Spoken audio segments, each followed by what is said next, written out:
مسجد نبوی شریف میں اگر آج بھی کوئی حاضر ہو جائے تو اور آج بھی وہاں جائے تو اس کو کیا کچھ ملتا ہے ذرا سنیے. سرور کائنات علیہ الصلوۃ والسلام فرماتے ہیں جس نے مسجد نبوی شریف میں 40 نمازیں متواتر یعنی کنٹینیوسلی ادا کی اس کے لیے جہنم اور نفاق سے نجات لکھ دی جاتی ہے. ایک اور جگہ پیارے آقا فرماتے ہیں جو پاک و صاف ہو کر میری مسجد میں نماز کی ادائیگی کے ارادے سے نکلا یہاں تک کہ اس میں نماز ادا کی تو اس کا ثواب حج کے برابر ہے.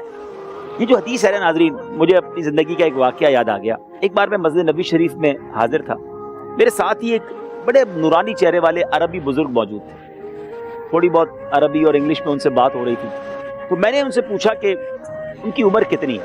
وہ رہتے ہی مدینے کے تھے اور مدینہ منورہ ہی کے رہائشی تھے.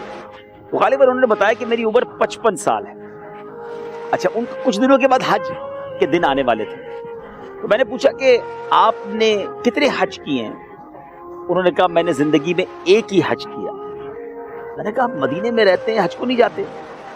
کہتے ہیں مجھے حج کو جانے کی کیا ضرورت ہے, جو فرض ہے وہ ادا کر لیا ہے, باقی روزانہ 5 حج کا ثواب کماتا ہوں. کیونکہ مسجد نبوی شریف میں ایک نماز حج کا ثواب ہے. اور ان کا جو جملہ تھا نا وہ تڑپا گیا.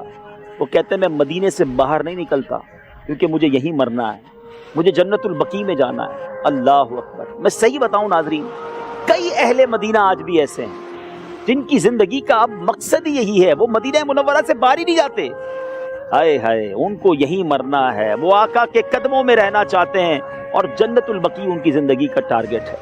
کیا بات ہے, یہ سوچ واقعی کمال کی سوچ ہے.